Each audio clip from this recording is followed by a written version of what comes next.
how do you find guests? How do you even know who is a good guest or where to get a good guest?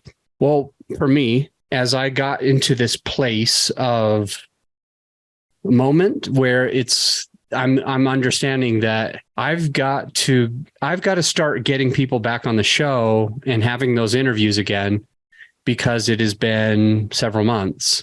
And as I felt stressed and some anxiety about getting people on the show, my brain went to immediate brainstorm mode. Like, what can I do? And here's a few things that I did for reaching out. I went and talked to somebody that works on my team, who basically does private messaging for our clients. So basically, when I say we do private messaging for clients, that means we have about 60, 70 clients right now. And within those clients, a little less than a dozen of them, so a very small amount, they have my team, Grow Your Show.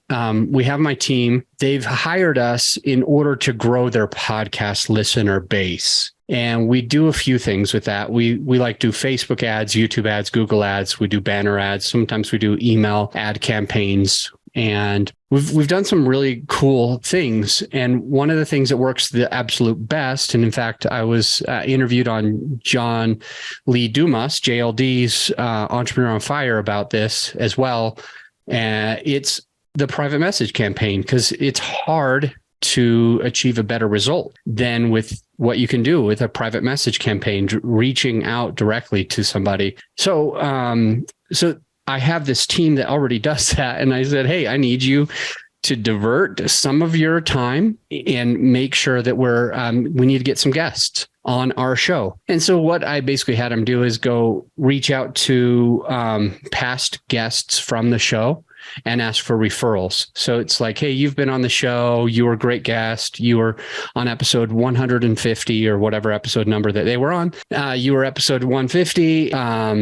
And we're looking for more great guests. So feel free to give us, a few friends of yours that you think would be a good guest on the show. And I didn't have to worry about that. Yeah, granted, I did pay for it. I have virtual assistants that are getting paid somewhere between $3 or $4 or $5 or $6 an hour. Okay, so I have one of these virtual assistants, let's just say they're making $4.50 an hour. I have them reach out to 100 plus of my guests that have come on to the podcast already. And they're going to be able to send probably about 20 of these per hour. So in 5 hours time, times $4 or $5 an hour, I'm looking at what, $25? I'm looking at $25 to send to 100 people. This is pretty remarkable, like having that virtual assistant, and I don't have to worry about it. I don't have to type to anybody. So that's one way that we did it.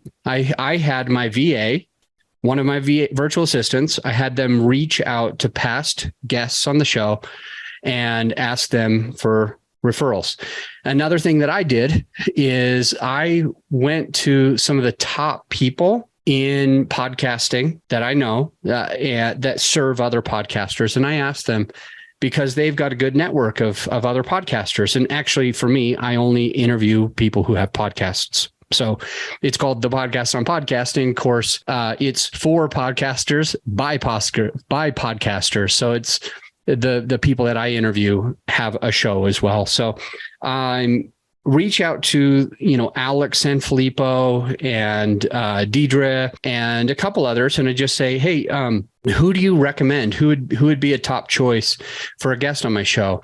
And then I also put this in. And so write it down. I also put this in. I said, and do you mind sending an email introduction, a warm email intro? Now, granted, Deidre might listen to this and she'll hear that I had some SOPs in place. That means standard operating procedure, where one of the virtual assistants, a different one than we were talking about before, we've got these SOPs in place. And when somebody connects us to somebody to work with them, to hire us, a virtual assistant of mine automatically sends these emails, and it basically says, hey, thank you for connecting. This is what we do. This is how we do it. This is how you schedule with Adam.